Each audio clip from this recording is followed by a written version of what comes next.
प्रस्ताव सुनकर अम्मा ऐसी तिलमिला गई थी जैसे जलते दहकते अंगारों पर पैर पड़ गया हो। उनकी हिम्मत कैसे हुई जी? और फिर क्या आप नहीं जानते हम कहाँ के जोशी हैं?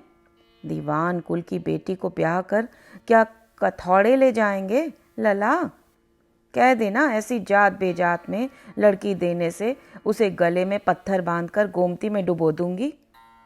किंतु गले में पत्थर बांधकर माँ को ही डुबो गई थी उमा। और आज उमा के लिए अम्मा को मिला है माल गोदाम का बाबू। छी छी, और कोई नहीं मिला क्या अम्मा को? वही उमा जो हमेशा गर्व से कहती रहती थी, देख लेना दीदी, या किसी इंजीनियर से शादी करूंगी या किसी आईएएस से। तुमसे चौगुनी साड़ियां खरीद कर ना दिखा दूं तो मेरा नाम बदल देना। उस दिन किस बेरहमी से मारा था उसने उमा को। बेचारी आधी रात तक से सकती रही थी। तब से फिर उसे देखा ही कहाँ था। बिछुड़ी निर्वासिता बहन की स्मृति ने कुमुद का कलेजा सहसा मरोड़ दिया। रात को अम्मा कभी कहीं सत्संग में चली जाती और लौटने में देर होती, तब उमा भागकर उससे लिपट कर सो जाती थी। थोड़ी जगह दो दीदी, उधर खिसको, हमें उस कमरे में अकेले डर लगता है। रात कभी गुसल खाने में अकेली जाने का साहस नहीं होता था, वो इतना बड़ा दुस्साहस कैसे कर गई? अम्मा, अभी मैं नहीं रुक सकती, ना मेरा ऐसे नौकरी छोड़ना ही उचित होगा। तुम देख रही हो, इन 6 महीनों में मैं तुम्हें जितना भेज सकी हूँ उसका 1/3 भी शायद यहाँ की नौकरी में नहीं बचा पाती। फिर उतने भले लोग हैं, जब चाहें घर आ सकती हूँ, वहाँ भी जैसे चाहूँ रह सकती हूँ। मुझे इतना सुख पहले कभी नहीं मिला अम्मा। ठीक ही तो कह रही थी बेचारी। जब बाप थे तब भी दरिद्रता की मनहूस छाया इन बच्चों पर मंडराती रही। अच्छा खाने पीने, अच्छा ओढ़ने पहनने को तरसते ही रहे। बाप का साया उठा तो दोनों अनाथ भाई बहन का बाप बनना पड़ा।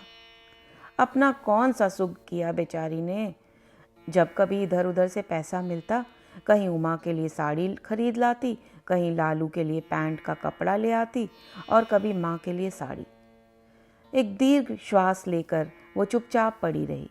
फिर एक भी शब्द अपनी उस सर्वस्वत्यागिनी पुत्री से वो नहीं कह पाई। कुमुद के आने का समाचार पाते ही गौरी चाची भाग कर आ गईं। क्यों री कुमुद, अपनी नौकरी में तू हमको भी भूल गई? अपनी अम्मा को देखने आ जाया कर, बेचारी अकेली पड़ी रहती है। तू नहीं आ सकती तो उमा को ही बुला ले। फिर एक ही सांस में उन्होंने सैकड़ों प्रश्न पूछ डाले थे। क्या नौकरी है उसकी, क्या क्या करना पड़ता है? अच्छा राजा साहब हैं, तब तो तेरी खूब मौज रही होगी, खूब बढ़िया बढ़िया माल मिलता होगा खाने को। पर कंधे की हड्डियां तो तेरी अब भी वैसी ही निकली हैं। क्या उम्र होगी राजा साहब की? गौरी चाची की कुटिल आंखों में प्रश्न की रहस्यमय कुटिलता रह रहकर जुगनू सी चमकने लगती थी। कुमुद चलने लगी तो अम्मा ने धीमे स्वर में कहा, कुमुद, वसंत पंचमी को शायद लड़के वाले टीका करने आएंगे। फिर तो हमें भी द्वारना पड़ेगा, कुछ रुपयों का प्रबंध करना होगा। तुम चिंता मत करो अम्मा, मैं तुम्हें जाते ही अगले महीने की तनख्वाह एडवांस लेकर भेज दूंगी। हो सका तो राजकमल सिंह जी से कुछ और रुपया लेकर भेज दूंगी। उसने जाते ही माँ को रुपये भेज दिए।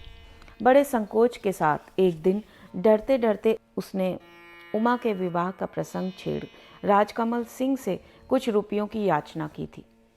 मेरी छोटी बहन की शादी है, आप यदि कृपा कर कुछ रुपये मेरे वेतन से दे दें सर, तो मैं सब चुकता कर दूंगी। 1-2 महीने में ही मेरे पिता के बीमे का रुपया शायद मिल जाएगा। आपने मुझसे आज तक क्यों नहीं कहा मिस जोशी? बताइए, कितने का चेक लिख दूं? मूर्ख कुमुद गूंगी बनी चुपचाप खड़ी रही। स्वयं उन्हीं ने अपनी चेकबुक निकालकर 5,000 का चेक लिख दिया था। आप इसे रखिए और रुपयों की ज़रूरत हो तो निसंकोच मुझसे कहिए। धन्यवाद सर, मैं आपका ये एहसान जीवन भर नहीं भूलूंगी। उसका कंठ कृतज्ञता के गहवर से सहसा अवरुद्ध हो गया था। राजकमल सिंह ने शायद उस निरी आंखों की छलछलाई कृतज्ञता को उड़ाने के लिए ही फिर एक ऐसा प्रश्न पूछ दिया था जिसके लिए वो प्रस्तुत नहीं थी। पर एक बात बताइए मिस जोशी, आपकी शादी से पहले ही छोटी बहन की शादी हो रही है, क्या आपके यहाँ ऐसा ही होता है? हाथ में सिगार की राख झाड़ते राजकमल सिंह बड़ी ही विनोदपूर्ण दुष्टता से मुस्कुरा रहे हैं।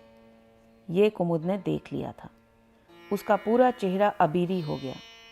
जी, ऐसा नहीं होता, वो घबराहट में बिना कुछ सोचे समझे कह गई और अपने मूर्ख उत्तर की व्यर्थता उसके चेहरे को और गहरे रंग में रंग गई।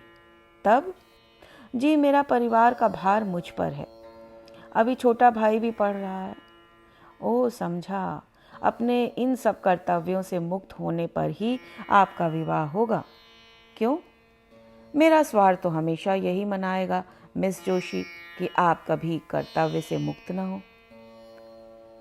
यदि इतना कहकर राजकमल सिंह हो न हंसते तो शायद कुमुद सशंकित न होती, किंतु एक अज्ञात भय की सुरसुरी उसकी रीढ़ को कपा गई थी।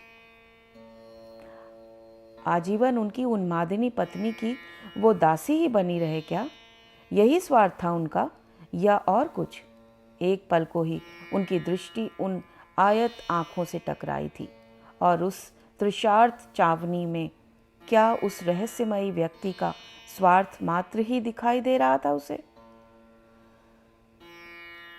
तुम बहुत शक्की हो दीदी, किसी के बारे में कुछ अच्छी बात सोच ही नहीं सकती। शायद ठीक ही कहती थी उमा। जिस उदार व्यक्ति ने उससे बिना कुछ पूछे ही 5,000 का चेक लिख दिया था, उसी पर वो संदेह कर रही थी। छी, कैसी ओछी बात उसके दिमाग में आई थी।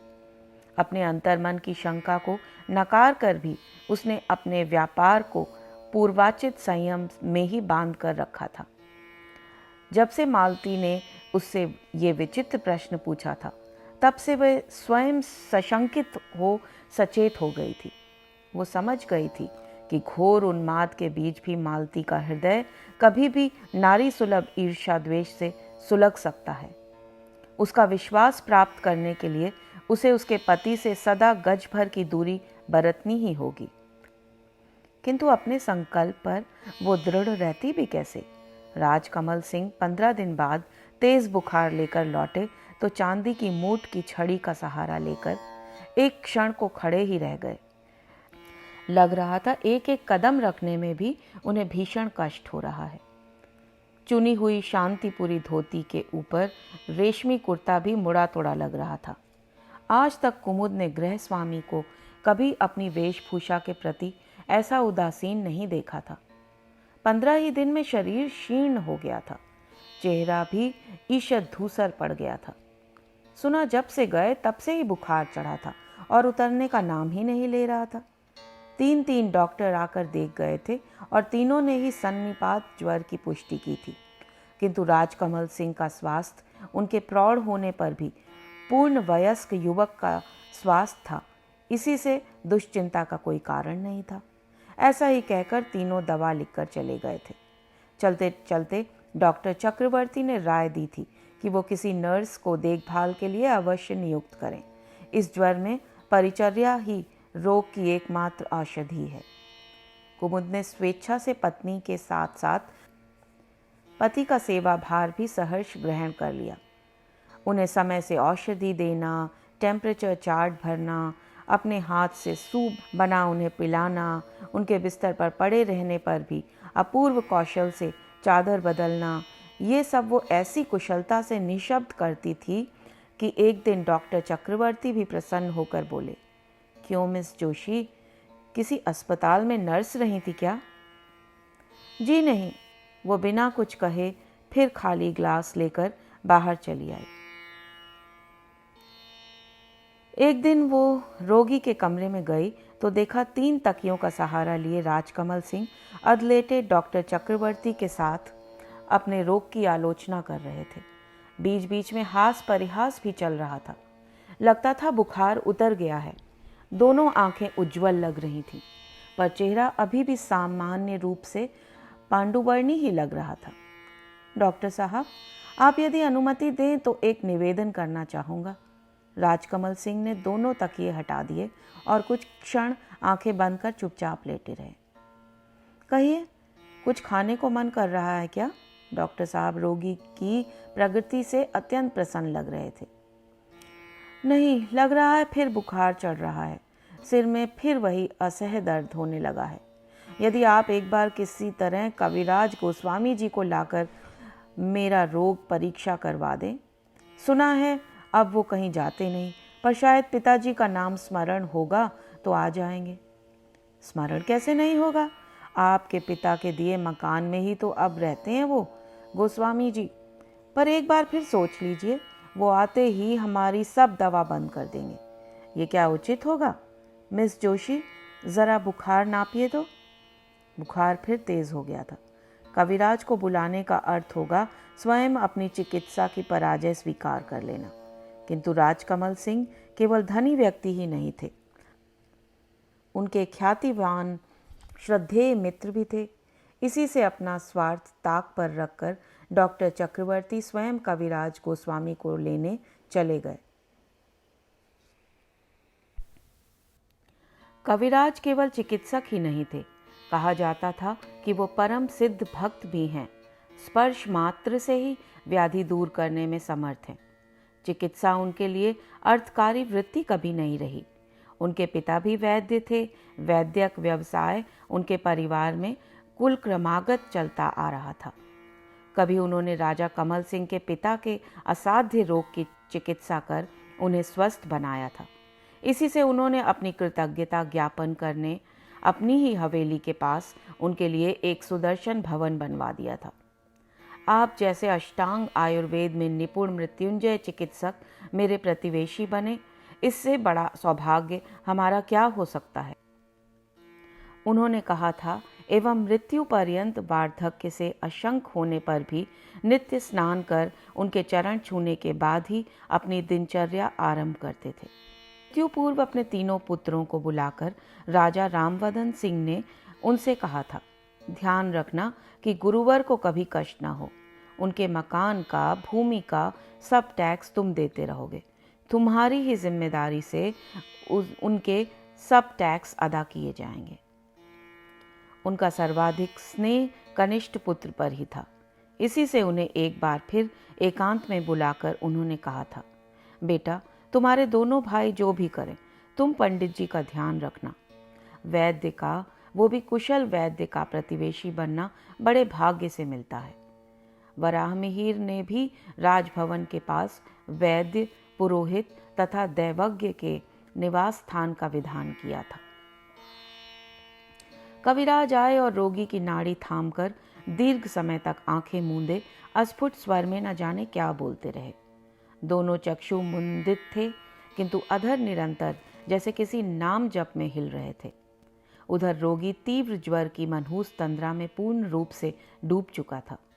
कुमुद को यह देखकर आश्चर्य हो रहा था कि जो राजकमल सिंह एक ही घंटा पूर्व स्वयं बड़ी दीनता से डॉक्टर चक्रवर्ती से कविराज को बुलाने का आग्रह कर रहे थे, उन्होंने एक बार भी आंखें खोलकर नहीं देखा कि किसने आकर उनकी नाड़ी थामी है।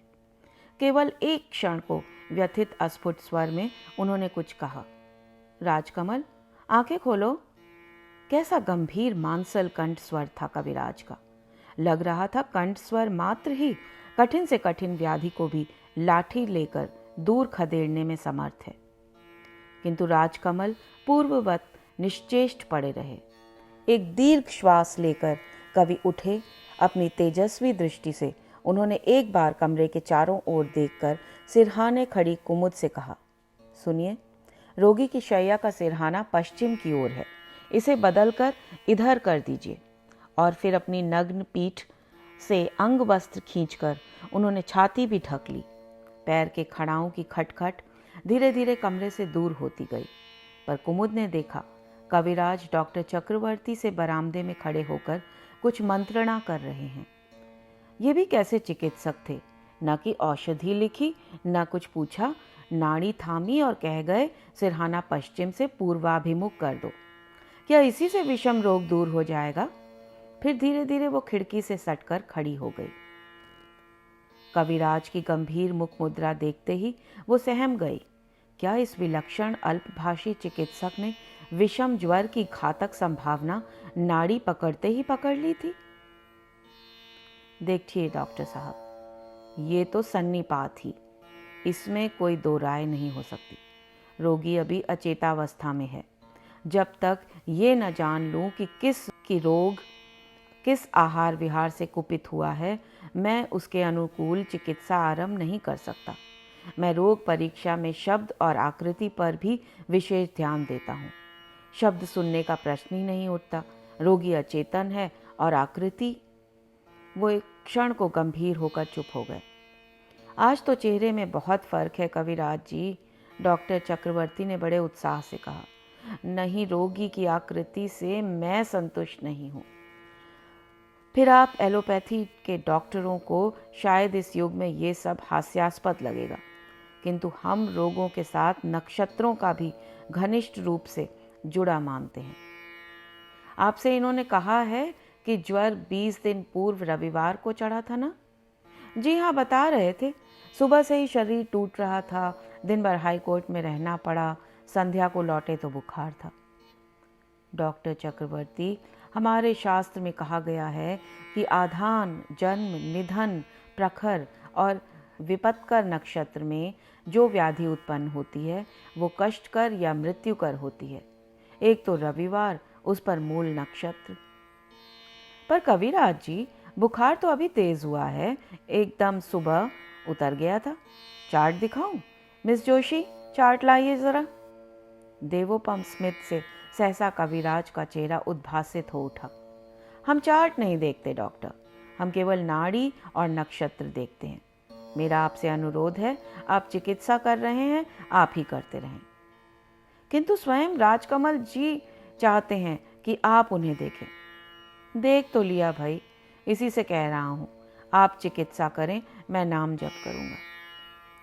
खिड़की पर खड़ी कुमुद अपने गृह की ओर जा रहे कविराज को देर तक देखती रही। सूर्य की प्रखर किरणों में उनका खलवाट दर्पण सा चमक रहा था। कैसा अद्भुत व्यक्तित्व था उनका, देखकर ही श्रद्धा होती थी। किंतु ऐसे देवतुल्य व्यक्ति ने इतने सहज भाव से रोग से पराजय कैसे स्वीकार कर ली? डॉक्टर चक्रवर्ती ने हार नहीं मानी। परामर्श के लिए उन्होंने लखनऊ से भी 2 डॉक्टरों को बुलवा लिया था। उन सब के सम्मिलित प्रयास से 22वें दिन राजकमल सिंह का बुखार एक बार फिर उतर गया। स्वस्थ सबल देह एकदम ही मुरझा गई थी। कभी कभी तंद्रे आंखों को बड़ी चेष्टा से खोलने और दिन रात सिरहाने बैठी कुमुद को देख एक दीर्घ श्वास लेकर मुंह फेर लेते। क्या उन्हें अपने रोग की असाध्यता ही ऐसा उदासीन बना रही थी? सारा दिन बुखार धीमा रहा। संध्या होते वो फिर असह्य दर्द से झटपटाने लगे। बहुत दर्द है सर, डॉक्टर चक्रवर्ती को बुला लूं? कुमुद उनकी छटपटाहट देख बेहद घबरा गई थी। कभी वह उठने की चेष्टा करते, कभी दुर्बल हाथों को छाती पर धरते और कभी बेचैन करवटें बदल कर आने लगते। कुमुद डॉक्टर को फोन करने उठ ही रही थी कि लाल लाल आंखें खोल उन्होंने तीव्र ज्वर से तप्त हाथ से कुमुद के दोनों हाथ पकड़ लिए। अब तुम कहीं मत जाना, मुझे छोड़कर मत जाना। बड़े भैया मुझे मार डालेंगे। मझले भैया ने मेरे पीछे गुंडे लगा दिए हैं। देखो देखो, वहां छिपकर ताक लगाए बैठे हैं। वो देखो, तेल में भीगी लाठियां कैसी चमक रही हैं। उनसे कह दो मालती पिछवाड़े के चारों खेत ले लें, मुझे छोड़ दें। सुन रही हो मालती? कुमुद कहना चाह रही थी। मैं मालती नहीं हूँ सर, कुमुद हूँ। पर उसके दोनों हाथ पकड़ दुर्बल राजकमल सिंह ने सहसा उसे छाती पर खींच लिया। नहीं, मैं अब तुम्हें कहीं नहीं जाने दूंगा, तुम यहीं रहो, यहीं। कुमुद का अयत्न से बंधा ढीला जूड़ा खुलकर उनके तप्त देह पर कृष्णवर्णी मेघखंड सा बिखर गया। भय से ठंडे पड़ गए उसके कपोलों पर सहसा राजकमल सिंह ने अपनी गर्म हथेली रख दी तो उसे लगा किसी ने दहकता अंगारा रख दिया है। वो स्वयं एक पल को चेतना खो बैठी। एकाएक किसी को न देख पाने पर भी उसे लगा कमरे में कोई है। अपने को बड़ी चेष्टा से उस कठोर तप्त बाहुपाश से छुड़ा वो खुली केश राशि को जूड़े में लपेट रही थी कि उसने देखा द्वार पर मालती उसे आग्नेय दृष्टि से ऐसे देख रही है जैसे पलक झपकते ही उसे भस्म कर देगी। वो उसे समझाने लगी, देखिए ना, बुखार की तेजी में ये मुझे आप समझ रहे हैं, आइए आकर यहाँ बैठिए। तब से मालती मालती कर रहे हैं। अचानक उसकी मुस्कान उसके होठों पर ही सूख गई। जिसे वो समझा रही थी वो क्या समझने की स्थिति में थी? तभी उसने देखा कमरे में मालती ही अकेली नहीं खड़ी थी। एक कोने में खड़ी काशी की कुटिल आंखें न जाने किस भावी योजना के रंग रस का जाल बुनने लगी थी। आइए यहाँ बैठिए। बड़ी संयत शालीनता से कुमुद ने कुर्सी खींचकर सिरहाने रख दी। राजकमल सिंह को कुमुद का यही आह्वान एक क्षण के लिए चैतन्य बना गया। कौन? मालती? द्वार पर खड़ी पत्नी को अर्धचेतनावस्था में भी उन्होंने पहचान लिया। क्षीण स्वर में अनंत दुलार छलक आया। उन्होंने फिर उसे पुकारा, आओ मालती, तुम तो मुझे देखने एक बार भी नहीं आई। पर मालती भीतर नहीं आई। थोड़ी देर तक देहरी पर ही खड़ी पति के श्रीहीन चेहरे को देखती रही, फिर पवन के वेग से मुड़कर अपने कमरे में चली गई। उसके पीछे पीछे काशी भी गई और जाने से पहले एक बार फिर अपनी व्यंगात्मक विभत्स मुद्रा से कुमुद को बींद व द्वार के दोनों पट जोर से बंद कर गई। कुमुद की आंखों में विवशता के आंसू छलक आए। जीवन में ऐसी असह्य स्थिति का वो पहली बार अनुभव कर रही थी। जिस दिन अभागिन उमा के आचरण ने उसे समाज में मुख दिखाने योग्य भी नहीं रखा था, उस दिन भी उसकी नियति से हार नहीं मानी थी उसने। किंतु आज ये क्या कर बैठे राजकमल सिंह? उन्मादिनी मालती की उसे चिंता नहीं थी। उसने जो कुछ देखा उसकी व्यथा उसका विकृत मस्तिष्क कर भी लेगा तो दूसरे ही क्षण वो अपने उत्कट उन्माद में डूब जाएगी। पर काशी, वो बेहुदा औरत तो अब नौकरों के सागर पेशे में नमक मिर्च लगाकर सब कुछ कह चुकी होगी। और फिर भले ही वो तीव्र ज्वर का वायु विकार हो, सुनने वाले तो उसका दूसरा ही विकार समझेंगे। पत्नी साहचर्य से वर्षों से विरहित सुदर्शन गृहस्वामी के दौर्बल्य को भी समाज शायद क्षमा कर देगा, किंतु अपने ही कमरे में नज़रबंद गृहस्वामिनी के उन्माद का लाभ उठा जिस थाली में खा रही थी उसी में छेद करने वाली परिचारिका को क्या समाज क्षमा कर पाएगा? समाज की दृष्टि में तो वह वेतनभोगी परिचारिका ही थी, और आज वही निर्दोष परिचारिका लोगों की दृष्टि में अभिसारिका बन गई थी। अब क्या करे? क्या तीव्र ज्वर की बेहोशी में डूबे असहाय उदार स्वामी को अकेला छोड़कर अपने कमरे में जाकर चुपचाप बोरिया बिस्तर बांधकर खिसक जाए? नहीं, ऐसा वो नहीं कर सकती थी। इन 6 महीनों में जिस उदार व्यक्ति ने उसकी सेवाओं का आवश्यकता से अधिक ही मूल्य चुकाया था, उसकी विवशता का लाभ उठा वो उससे बिना कुछ कहे नहीं जा सकती थी। कम से कम इतना तो कहना ही होगा कि वो उनका दिया कर्ज बिना अदा किए नहीं भाग रही है। धीरे धीरे एक एक पाई चुका देगी। किंतु कैसे मुंह दिखाएगी वो सबको? नौकर क्या कहेंगे? काशी ने तो उसे गृहस्वामी की अंकशायनी बना देख ही लिया था। एक बार वो निस्पंद पड़े राजकमल सिंह की ओर बढ़ी। अस्फुट स्वर में वो न जाने क्या कह रहे थे। उसने झुककर सुनने की चेष्टा की। पानी मांग रहे थे क्या? खुले केश की लट का स्पर्श पाकर राजकमल सिंह ने एक पल को लाल लाल आंखों से उसे देखा, फिर आंखें बंद कर ली। क्या है सर, क्या मांग रहे हैं आप? एक बार झुककर उसने अस्पष्ट स्वर को सुनने की चेष्टा की। इस बार रुक रुक कर कही गई बड़बड़ाहट उसने स्पष्ट सुन ली। गोरी सोवत सेज पर मुख पर डाले केस, चल खुसरो घर आपने, सांझ भई चहु देस। क्या कह रहे थे वो? खुसरो की ही भांति मृत्यु आह्वान को क्या उन्होंने भी सुन लिया था? वो चुपचाप बाहर निकल आई। काशी आती ही होगी। शायद उसने नूर बख्श पियरी सबको उसकी कलंक गाथा सुना दी होगी। उसका अनुमान ठीक ही था। उस दिन राम प्यारी भी दिन भर उसके पास नहीं फटकी। दिन डूबे नित्य की भांति मिट्टी की धूपदानी में लोहबान का धुआं देने उसके कमरे में आई तो उसका मुंह फूला हुआ था। काशी ने भी चाय की ट्रे एक प्रकार से मेज़ पर पटक दी थी। रात को वह मालती को नींद की गोली खिलाने ठीक 8 बजे जाया करती थी। उस दिन जब वो उसके कमरे में गई तब मालती उसे देख क्रुद्ध शेरनी सी बिफर उठी थी। उसकी सांस दमे के रोगी की सांस सी तेज चलने लगी थी और दोनों नथुने रह रहकर फड़क उठे थे। कुमुद को लगा वो पानी का गिलास लेकर एक कदम भी आगे बढ़ी तो मालती उस पर टूट पड़ेगी।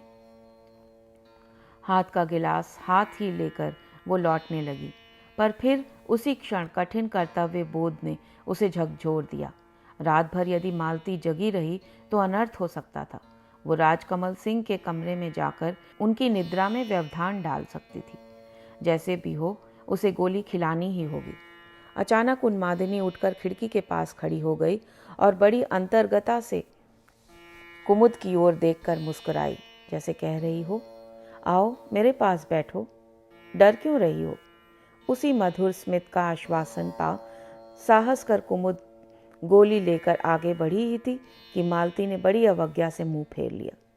आपको गोली खानी है, मैं लेकर आई हूँ, देखिए। किंतु मालती बड़ी उदासीनता से बाहर देखती रही, एक शब्द भी नहीं बोली। कुमुद ने हंसकर कहा, गोली नहीं खाएंगी तो नींद नहीं आएगी, नींद नहीं आएगी तो फिर सिर में उसी दिन की तरह दर्द होगा। मालती ने तड़प कर उसे देखा। उन उग्र उन्मत्त आंखों को देखते ही कुमुद की मधुर हंसी उसके होठों पर ही सूख गई। गर्म तवे पर पड़ी पानी की बूंद जैसे एक क्षण को मोती से उभार विलीन हो गई हो। पलक झपकते ही उसके हाथ से ग्लास छीन मालती ने दूर पटक दिया और दोनों हाथों से उसका गला दबोच लिया। इस आकस्मिक आक्रमण के लिए कुमुद प्रस्तुत नहीं थी।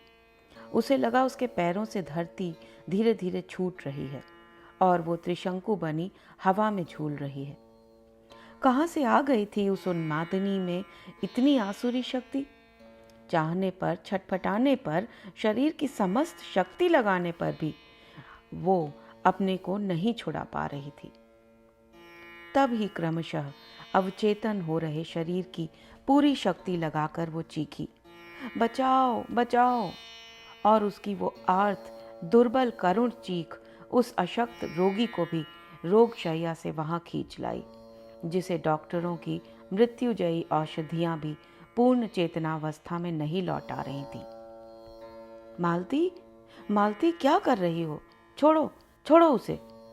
कांपते दुर्बल हाथों से धक्का मारकर मालती को पलंग पर गिरा कांपती देह को किसी तरह साधते राजकमल सिंह ने कुर्सी पर लड़खड़ाकर उसे दूर खींचा और खुद बैठ गए। दोनों को विलग करने के प्रयास में भय से थरथर कांपती कुमुद एक क्षण को उन्हीं की अशक्त देह पर जा गिरी। राजकमल सिंह कुर्सी का हत्था न पकड़ लेते तो शायद दोनों जमीन पर ही गिरते। भय से, आकस्मिक आघात से कुमुद थर थर कांप रही थी, पर मालती पूर्ण रूप से संयत, संतुष्ट होकर पलंग पर उकड़ूं बैठ फिर बड़बड़ाने लगी थी। एक बार भी उसने आंख उठाकर कुर्सी पर बैठे पति को नहीं देखा। राजकमल सिंह ने कुमुद को बाहर जाने का इशारा किया तो उसकी चेतना लौटी। अपने कमरे में पहुंचकर भी उसका हथपिंड बुरी तरह कांप रहा था। गले की नसों को जैसे झिंझोड़कर मालती ने भीतर ही भीतर टुकड़े टुकड़े कर दिए थे। क्यों किया उसने ऐसा? क्या उसके उत्कट उन्माद के बीच भी काल्पनिक सौत की संभावना उसे ऐसा उग्र बना रही थी? अब उसका यहाँ रहना उचित नहीं था। उसकी नौकरी ही तो मालती को लेकर थी, उसी की देखरेख के लिए उसकी नियुक्ति की गई थी। तब वो अब रह कैसे सकती थी? ये नित्य का भद्दा नाटक बन जाए, इससे पूर्व ही उसे चल देना होगा। यदि गिरते पकड़ते राजकमल सिंह वहां उस क्षण न आ गए होते तो क्या वो अपनी गर्दन उस सशक्त प्राण लेवा पकड़ से छुड़ा पाती? इतनी देर तक ठंडे पानी से नहाने पर भी उसकी कनपटी की फड़कती रगें शांत नहीं हुई। लग रहा था शरीर का सारा रक्त कंठ नली में अटक उसकी सांस रोक रहा है। क्या करेगी वो अब? अचानक नौकरी छोड़कर घर पहुंचेगी तो सब क्या कहेंगे? और यहाँ लोग उसे लेकर न जाने कैसी कैसी मनगढ़ंत घिनौनी बातें फैलाएंगे। काशी की कृपा से उसके दुर्भाग्य का प्रकरण अब तक सब यहीं बांचा जा चुका होगा। रात को पियरी खाना लेकर आई तो उसने लौटा दिया। एक बार भी वो राजकमल सिंह के कमरे में झांकने नहीं गई।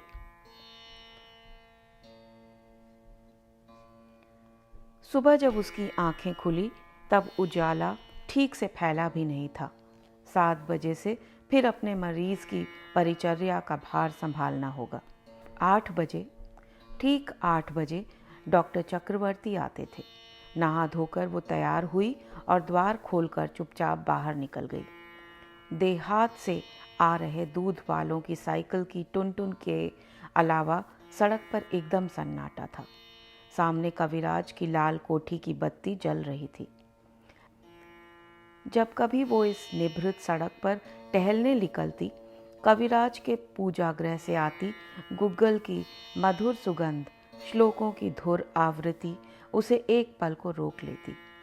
इतनी बड़ी कोठी में विदुर कविराज अकेले ही रहते थे।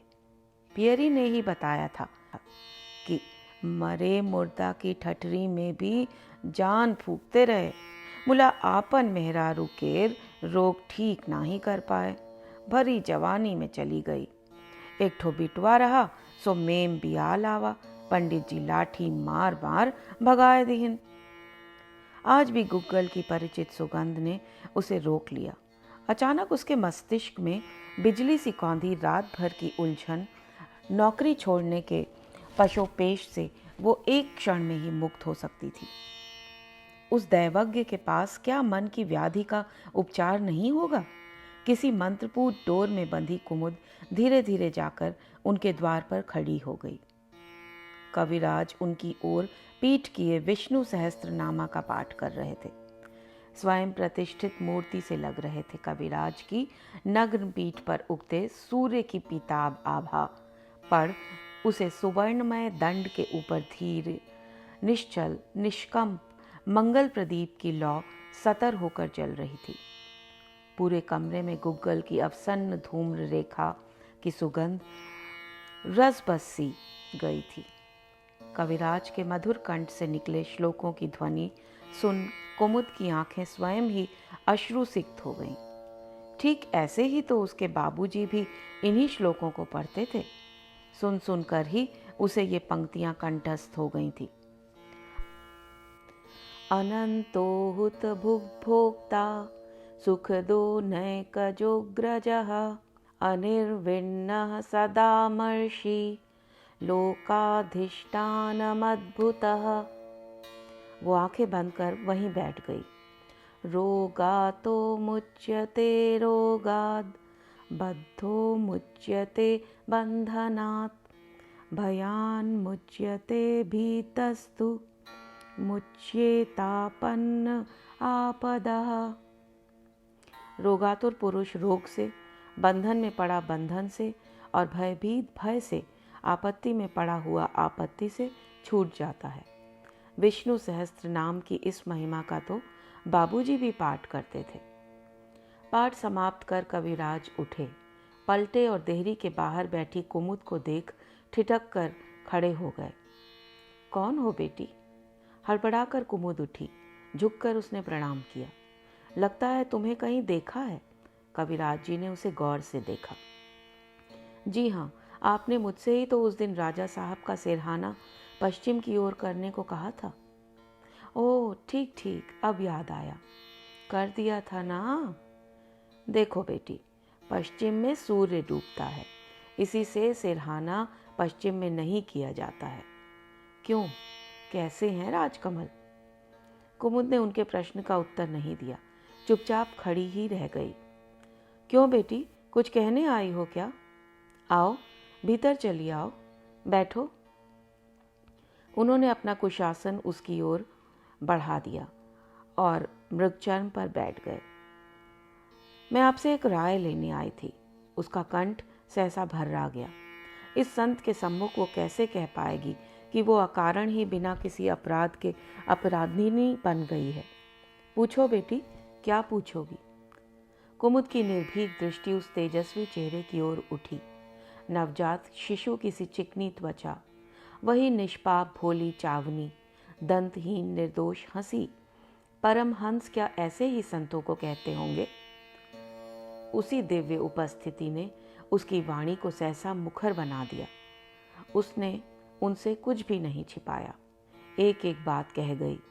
लालू की आवारागर्दी, उमा का निर्लज्ज आचरण, धर्म भीरो सरला जननी की व्यथा और स्वयं अपनी विवशता, उन्मादिनी स्वामिनी का अत्याचार, उदार गृह स्वामी का सहयोग और अंत में नियति का वो छलनामय प्रहार। अब आप ही बताइए, मैं क्या करूं? मैं चली गई और मेरे जाने के बाद राजा साहब को कुछ हो गया तो जीवन भर मैं अपनी प्रवंचना को क्षमा नहीं कर पाऊंगी। इतनी बड़ी हवेली में उनकी ठीक से देखभाल करने वाला न कोई स्वामी भक्त सेवक है, न सेविका। पत्नी उन्मादिनी है, दोनों भाई उनकी जान के दुश्मन हैं। पियरी बता रही थी मध्य प्रदेश के किसी ऐसे सिद्ध औघड़ को बुलाकर तंत्र मंत्र चला रहे हैं जैसे देश के वरिष्ठ नेता एक दूसरे पर मूठ चलवाते हैं। यहाँ रहती हूँ तो सबकी दृष्टि में मैं दुराचारिणी हूँ, राजा साहब की रखैल। घर पर लौटने पर कुमुद स्वयं अपनी जिह्वा के अस्वाभाविक निर्लज्ज आचरण से रसातल में धंस गई थी। छी, कैसे वो उस सस्ते बाजारू शब्द को जिह्वाग्र पर ला सकी थी, वो भी उस देवतुल्य संत के सम्मुख। बड़ी देर तक आंखें मूंदे कविराज निशब्द बैठे रहे। घन श्वास निश्वास में उनके गौर उदर की गोलाकार परिधि रह रहकर उठ गिर रही थी, ठीक जैसे उस दिन आंखें बंद कर दीर्घ समय तक राजा साहब की नाड़ी थामे शरीर में छिपी कुटिल व्याधि का सूत्र पकड़ रहे थे। अंतर यही था कि आज मन की अदृश्य नाड़ी उनके हाथ में थी।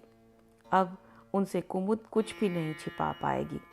कुमुद भी समझ गई कि उसके सम्मुख बैठा ये सरल अर्धनग्न धन्वंतरी तन ही का नहीं, मन का भी धन्वंतरी है। मैं जो कहूँगा उसे मानोगी? कविराज की आंखें खुली और उनकी ओर एक बार देखकर ही कुमुद ने आंखें झुका ली।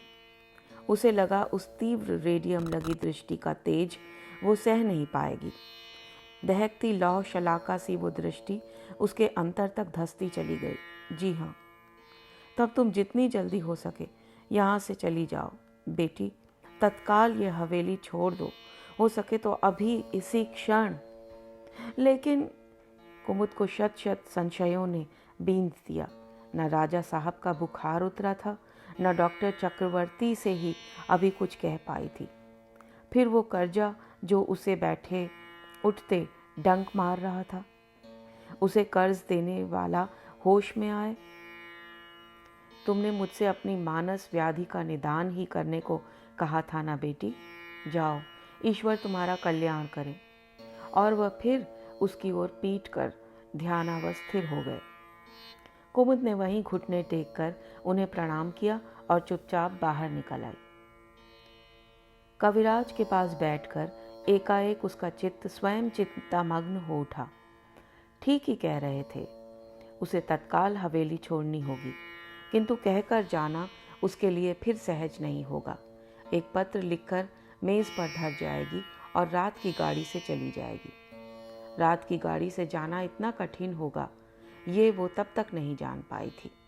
अपनी ड्यूटी पर गई तो देखा डॉक्टर चक्रवर्ती गंभीर मुख मुद्रा बनाए रोगी के सिरहाने बैठे। मिस जोशी, उसे देखते ही वो उसकी ओर बढ़ाए। ये कल क्या चलकर अपनी पत्नी के कमरे तक गए थे? जी। कैसे चल पाए वहां तक? कुछ उत्तेजित हो गए थे क्या? पल्स बेहद फास्ट चल रही है। जी हाँ, कल वो एकाएक वायलेंट हो गई थी, मेरा गला दबोच दिया। मैं चीख पड़ी और शायद मेरी चीख सुनकर घबरा कर वहाँ आ गए। ओह आई सी। देखिए मिस जोशी, थोड़े दिन आप काशी से कहिए उन्हें देखें। आप इन्हें एक पल को भी ना छोड़ें। कभी ऐसे ही बाहर निकल गए तो न्यूमोनिया हो सकता है। समझ में नहीं आता कि जो करवट बदलने में भी कराह रहे थे वो उस कमरे तक चलकर कैसे पहुंच गए। किंतु कुमुद को आश्चर्य नहीं हुआ था। बहुत पहले उसके चाचा सन्नीपात में ऐसे ही बहकर निषादगंज के पुल से गोमती में कूद गए थे। दूसरे दिन उनकी लाश ही किनारे लगी थी। यदि उसके जाने के बाद ऐसा ही उल्टा सीधा कुछ कर बैठे तो वो क्या कभी अपने को क्षमा कर पाएगी? किंतु कविराज के शब्द रात भर उसके कान में गूंजते रहे और वो करवटें बदलती रही। कुमुद, वो अचकचाकर उठ बैठी। इस नाम से यहाँ उसे पुकारने वाला कौन हो सकता था, वो भी इतनी रात को? उसने घड़ी देखी, ठीक 1 बजा था। कुमुद, द्वार खोलो। जीवन में इतनी भयभीत वो पहले कभी नहीं हुई थी।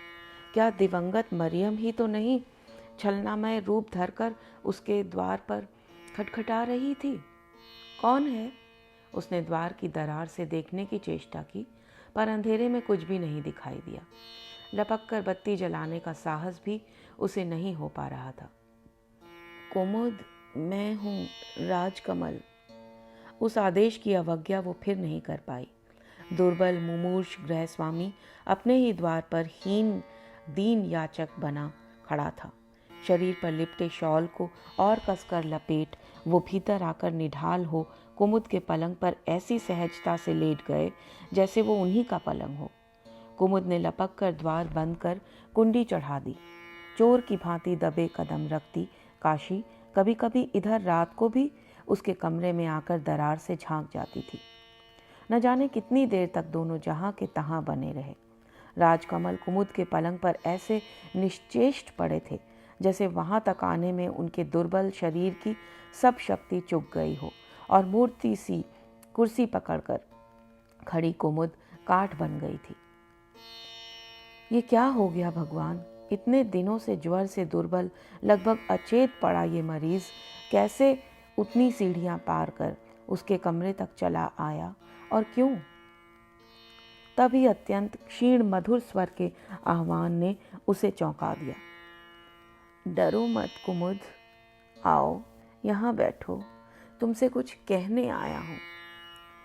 डरी सहमी कुमुद कुर्सी पर ही बैठने लगी। नहीं, उतनी दूर नहीं, पास आओ, तभी तुम मेरी आवाज सुन सकोगी। जोर से बोलने की न शक्ति है न इच्छा। इन मनहूस हवेलियों की दीवारों के भी कान हैं। इतना बोलते ही वो कांपने लगे। कुमुद एक शब्द भी नहीं बोली। जो कुछ उस दिन हुआ उसके लिए मैं बहुत लज्जित हूँ। मैंने कभी नहीं सोचा था कि मालती अपने दिमाग में ये फितूर पाल लेगी, पर दोष मेरा ही था। मैं तो उसकी ये दुर्बलता जानता था। उसने मरियम को लेकर भी ऐसा ही बावेला खड़ा किया था। इसी से जब मैंने तुम्हें पहली बार देखा सोचा तुम्हें उल्टे पैरों वापस कर दूं। तुम इतनी छोटी होगी, इतनी। अपना वाक्य अधूरा ही छोड़ उन्होंने एक दीर्घ श्वास लेकर मुंह फेर लिया। एक एक शब्द बोलने में भी उन्हें जैसे प्राणांतक कष्ट हो रहा था। बड़ी देर तक उन्हें उसी मुद्रा में पड़ा देख कुमुद घबरा गई। हड़बड़ाकर उसने टटोल कर उनका ललाट स्पर्श किया। उसी दिग्भ्रांत कांपते हाथ को राजकमल सिंह ने कसकर पकड़ लिया। जब तुमने इतनी कुशलता से मेरी उलझी गृहस्थी का ताना बाना सुलझा दिया और मालती तुमसे इतना हिल गई, तो सच कहता हूँ कुमुद, वर्षों से मेरी छाती पर जमी लौह शिला को किसी ने दूर झटक दिया। मालती तुम्हें एक दिन भी न देखती तो बौरा जाती। तुम जब लखनऊ गई तब उसे संभालना कठिन हो गया था। ना वो हमारे हाथ से खाती थी, ना दवा लेती। बार बार खिड़की से देखती कि कहीं तुम आ तो नहीं रही हो। तब ही एक कटु सत्य मुझे रह रह कर कोचने लगा। राजकमल सिंह का स्वर फुसफुसाहट में डूब गया। वो जैसे बीच बीच में एकदम ही टूटते जा रहे थे। मैं सोचने लगा, क्या अकेली मालती ही तुम्हारे बिना व्याकुल हो जाती थी?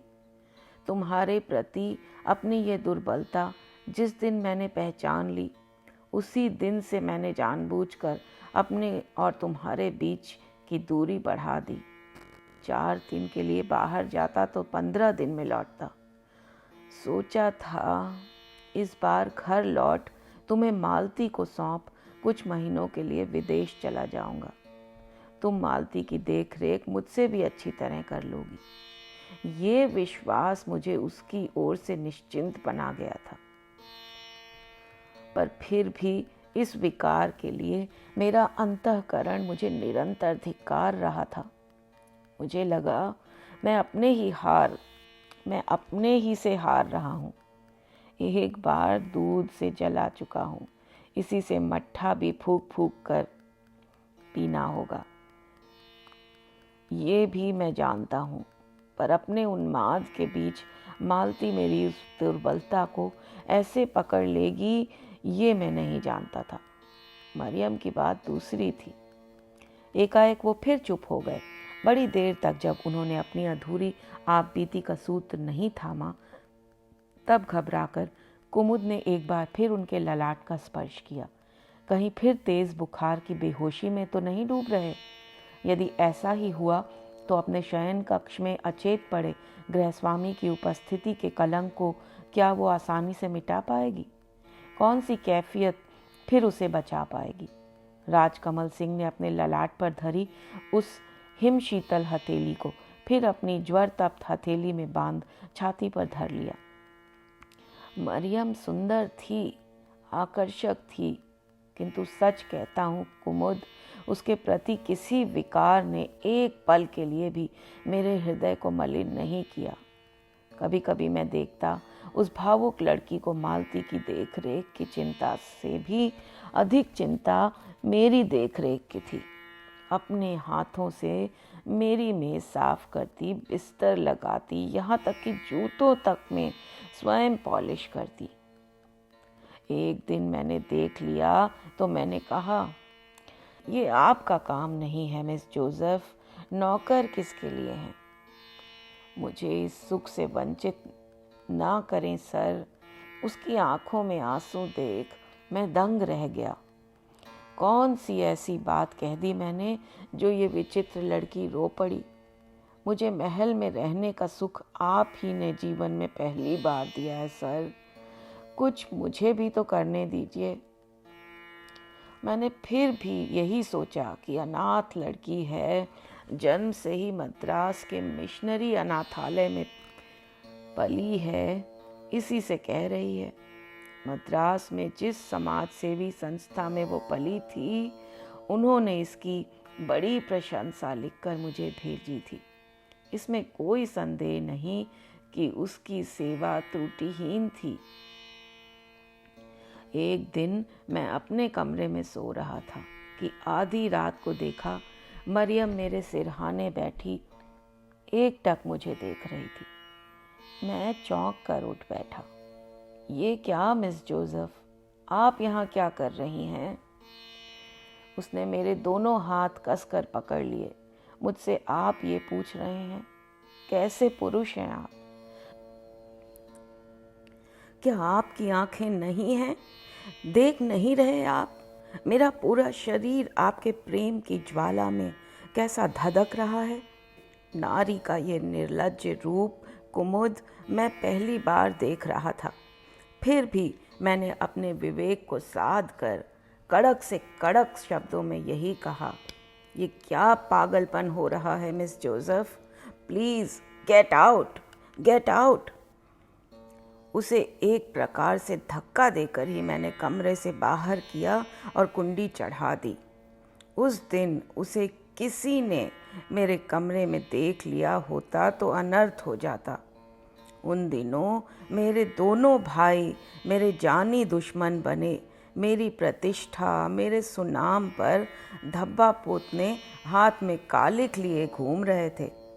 सोचा दूसरे दिन उठते ही उस लड़की को नोटिस दे देना होगा। अपने वृद्ध मुंशी जी को बुलाकर सब स्थिति समझानी होगी। लेकिन दूसरे दिन उठा तो देखा मरियम के चेहरे पर बीती रात के अप्रिय प्रसंग का एक चिन्ह भी नहीं था। वो नित्य की भांति अपना वही उत्फुल्ल चेहरा लिए काम में लग गई। उसने मेरा बिस्तर लगाया, डिक्टेशन लिया, करीने से मेरे कागज़ मेज़ पर लगाए, मालती को नहला धुला, उसके बाल बनाए। उसकी स्वाभाविक गतिविधि देख फिर मैंने उससे कहना उचित नहीं समझा, चलो अच्छा हुआ, लड़की भले ही रास्ते से कुछ पलों के लिए भटक गई हो, पर अब वो स्वयं ही बड़ी समझदारी से राह पर आ गई थी। देखते ही देखते 3 महीने बीत गए, पर इधर मुझे मरियम में फिर कुछ बदलाव दिखने लगा था। काम करते करते वो एकाएक गहरे सोच में डूब जाती। टाइप करने बैठती तो 20 गलतियां कर देती। मैं कभी कभी बुरी तरह झुंझला पड़ता था।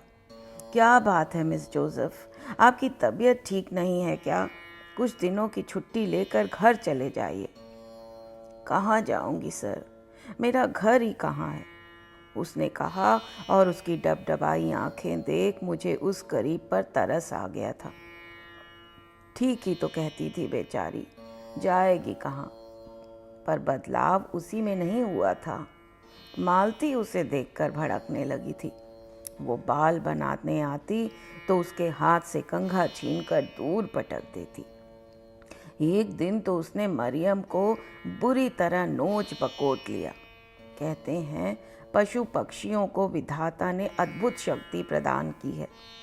भावी संकट को भांपने की अनुपम घ्राण शक्ति, जलजला हो या सैलाब, उसकी आसन्न संभावना से चौंकन्ने हो घोड़े हिनहिनाने लगते हैं, गायें रंभाने लगती हैं, पक्षी बसेरा छोड़ दूर उड़ जाते हैं।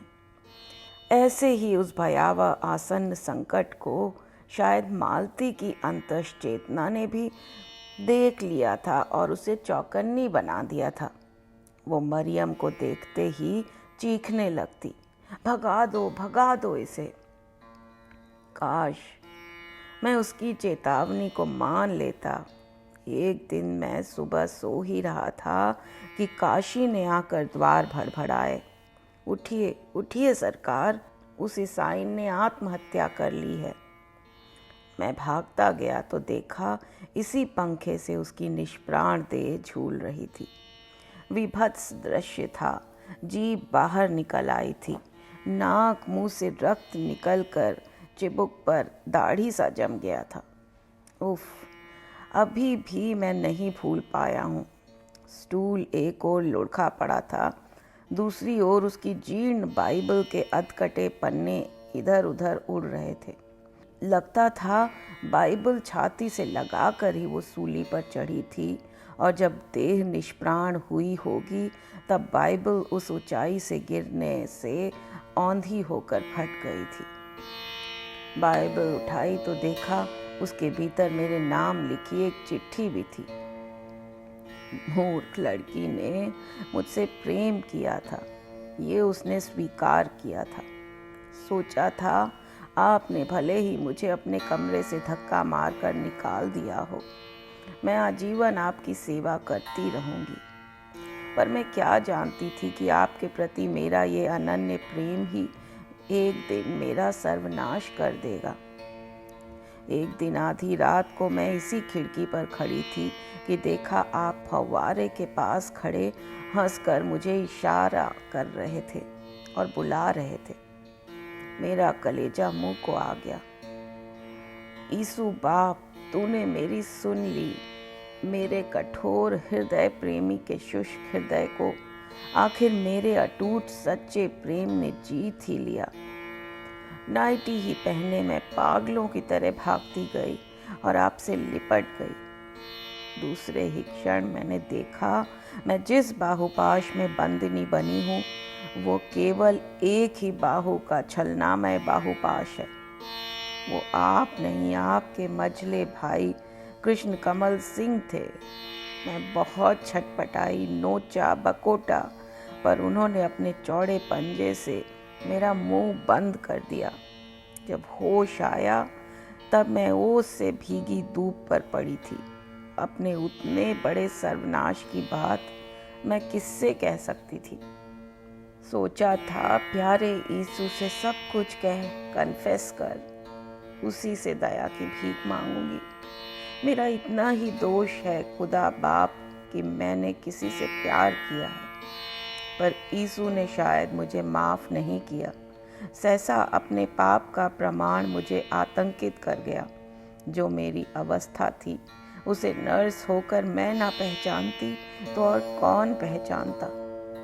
मुझे लगा आपके शत्रु दोनों भाई इस पाप का सूत्र आप ही से जोड़ेंगे, कहेंगे मैं आपकी रक्षिता हूँ, आपके इस अवैध वंशधर की जननी। इसी से अपना मुकदमा लेकर अब उस खुदा बाप की अदालत में जा रही हूँ, जहाँ सदा दूध का दूध, पानी का पानी ही रह जाता है। हुआ वही, कुमुद। लाश को पुलिस ले गई। पोस्टमार्टम में गर्भस्थ 3 माह के शिशु की पुष्टि हुई।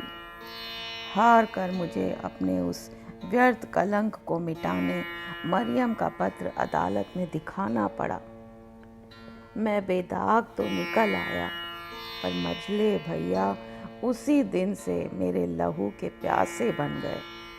सोचा था सब बेच बाच कर मालती को लेकर नाइजीरिया चला जाऊंगा। वहाँ मेरे मामा का बहुत बड़ा व्यवसाय है, उसी में अपनी पूंजी भी लगा दूंगा। पर अब सुनिए, कुमुद ने धीरे से अपना हाथ उनकी तप्त जकड़ से छुड़ा लिया। आप अपने कमरे में जाइए, आपको बहुत बुखार है। चलिए मैं पहुंचा देती हूँ। नहीं, अब मैं नहीं जाऊंगा। मुझे किसी का भय नहीं है। आज तक मैंने कौन सा सुख भोगा है, बताओ जरा। वो उत्तेजित होकर बैठ गए। अंधेरे में दोनों एक दूसरे को देख नहीं पा रहे थे। उजाला होता तो शायद स्वभाव से ही भीरू कुमुद भी इतनी जोर से नहीं बोल पाती। उस रौबीले चेहरे को देख उसकी जीभ हमेशा तालू से सट जाती थी। आपकी तबीयत ठीक नहीं है सर, आप ऊपर चलें। उसने उन्हें ऐसे फुसलाया जैसे किसी हठीले अबोध बालक को डरा समझाकर गोद में उठा रही हो। जब वो उन्हें सहारा देकर कमरे तक ले गई, तब एक पल को उसके कंधे पर धरे हाथ ने उसे जकड़ने की चेष्टा की, किंतु उसी क्षण फिर वो पकड़ ढीली पड़ गई। कुमुद, कुमुद, भर्राया दुर्बल कंठ स्वर एक क्षण उसके कानों में फुसफुसाया। तुम मेरे पास ही बैठी रहो कुमुद, मुझे डर लग रहा है। कुमुद ने उन्हें यत्न से बिस्तर पर लिटाकर चादर उड़ा दी। वो बाहर जाने को उद्यत हुई तो एक बार उसने पलंग पर क्लांत अवसन्न पड़े राजकमल सिंह की ओर देखा।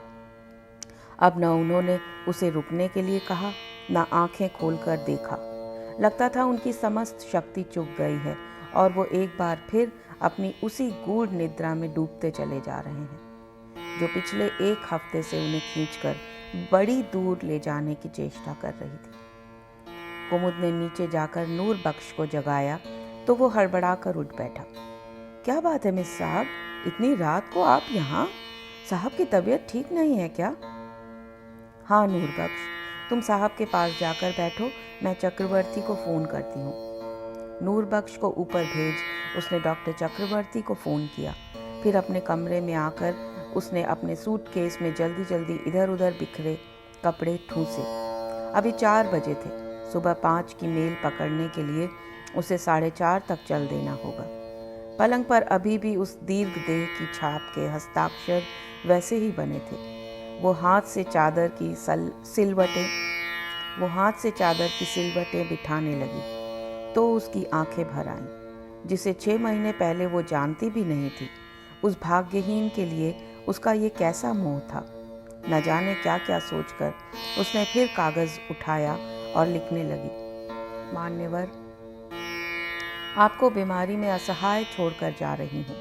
हो सके तो इस अकृतज्ञता के लिए मुझे क्षमा करें। आपका कर्जा मैं बाबूजी का रुपया मिलते ही चुका दूंगी। मेरे जीवन के कुछ सुखद क्षण यहीं बीते हैं। इसी स्मृति के साथ आपसे विदा ले रही हूँ। कुमुद। नूरबख्श अब दरवाजे पर खड़ा हो गया है। वो देख भी नहीं पाई। सरकार, उसका कांपता स्वर सुन वो घबरा कर खड़ी हो गई। कहीं क्रूर कौतूहल प्रिया नियति फिर तो उसे लौह श्रृंखलाबद्ध करने नहीं आ रही। क्या बात है नूरबख्श? साहब तो सर दर्द से छटपटा रहे हैं मिस साहब। डॉक्टर साहब को फ़ोन किया था ना आपने? घबराओ नहीं नूरबख्श, डॉक्टर साहब आते ही होंगे। मुझे पूछें तो कह देना मुझे अचानक लखनऊ जाना पड़ा। मेरी माँ सख्त बीमार हैं। मैं इसी गाड़ी से जा रही हूँ। क्या कह रही हैं हुजूर? मैं अकेले साहब को कैसे संभालूंगा? मत जाइए मिस साहब, आज रुक जाइए। शायद साहब का बुखार शाम तक उतर जाए। नहीं नूरबख्श, मुझे जाना ही होगा। मेरी माँ एकदम अकेली है। पर आप कैसे जाएंगी मिस साहब? इतनी सुबह तो रिक्शा भी नहीं मिलेगा। चलिए मैं आपको स्टेशन तक छोड़ आऊं। काशी को बुलाकर साहब के कमरे में भेज दूं। आप भी थोड़ा रुकें। पर वो रुकी नहीं। एक बार राजकमल सिंह को देखकर वो स्वयं ही जाकर कोई रिक्शा ढूंढ लेगी, यही सोचकर वह ऊपर गई। राजकमल सिंह चुपचाप पड़े थे। ये गहरी नींद थी या तीव्र ज्वर की बेहोशी? वो कांप गई। कैसी बातें सोचने लगी थी वो। न जाने कैसी विचित्र गंध पाकर वो सहम गई। ठीक ऐसी ही गंध बाबूजी की मृत्यु के पूर्व उनके कमरे में उसका दम घोट रही थी। क्या यही थी मृत्यु गंध? कांप कर वो बाहर निकल आई। काशी आकर बेंच पर न जाने कब बैठ गई थी। उसने बड़ी विद्रूपतापूर्ण कुटिल दृष्टि से उसे देखा, फिर मुंह फेर लिया। क्या वो जान गई थी कि वो सदा के लिए हवेली छोड़कर जा रही है? क्या वो ये भी जान गई थी कि कमरे में वो अकेली अंतिम बार विदा लेने आई थी? वो स्टेशन पहुंची तो गाड़ी यार्ड पर खड़ी थी। जल्दी जल्दी टिकट लेकर नूरबख्श ने उसे जनाने डिब्बे में बैठा दिया। गाड़ी जैसे उसी के लिए खड़ी थी। अधैर्य की क्रुद्ध फुफकारें छोड़ता इंजन गतिमान हुआ। चलती ट्रेन के साथ साथ नूरबख्श चल रहा था। कुमुद ने हाथ बढ़ाकर उसे लिफाफा थमा दिया। नूरबख्श, साहब होश में आए तो उन्हें दे देना। और वो आगे कुछ नहीं कह सकी। इंशाअल्लाह ज़रूर होश में आएंगे, पर आप जल्दी लौट आइएगा सरकार। नूरबख्श, उसने अपने रुंधे गले को संयत कर कहा, साहब होश में ना आए तो इसे फाड़कर फेंक देना। गाड़ी ने गति पकड़ ली थी। डिब्बे के साथ साथ चल रहा नूरबख्श बहुत पीछे छूट गया। ठीक 6 महीने पहले वो इसी स्टेशन पर क्लांत शरीर और अवसन्न चित्त लेकर अकेली उतरी थी, और आज वैसा ही क्लांत शरीर और अवसन्न चित्त लेकर अकेली ही लौट रही थी। जिस हवेली को छोड़ आई थी उसमें उसके चले जाने के बाद भी कुछ नहीं बदलेगा। आधी रात की निस्तब्धता को चीरता टिटिम्ब का विलाप तीव्र ज्वर से बेसुध पड़े मरीज को शायद पल भर के लिए जगा देगा। पीपल के पेड़ पर नित्य की भांति उल्लू बोलने लगेगा। तब शायद मालती अपने कमरे में उकड़ू होकर अकेली बड़बड़ाने लगेगी। हवेली के वामांग से आती ढोलक की थपेड़ों के साथ बन्ने घोड़ी की गूंज गूंजेगी, और शिव कमल सिंह की व्हील चेयर की खड़खड़ाहट, और स्वयं उसके कमरे में दीवारों पर अंकित हस्ताक्षर, मरियम मरियम मरियम। मरियम की पंखे से झूलती निष्प्राण देह को तो सबने देख लिया था, किंतु आज जिस दूसरी निष्प्राण देह की अदृश्य केंचुली वो उतार कर टांग आई है, उसे क्या कभी कोई देख पाएगा?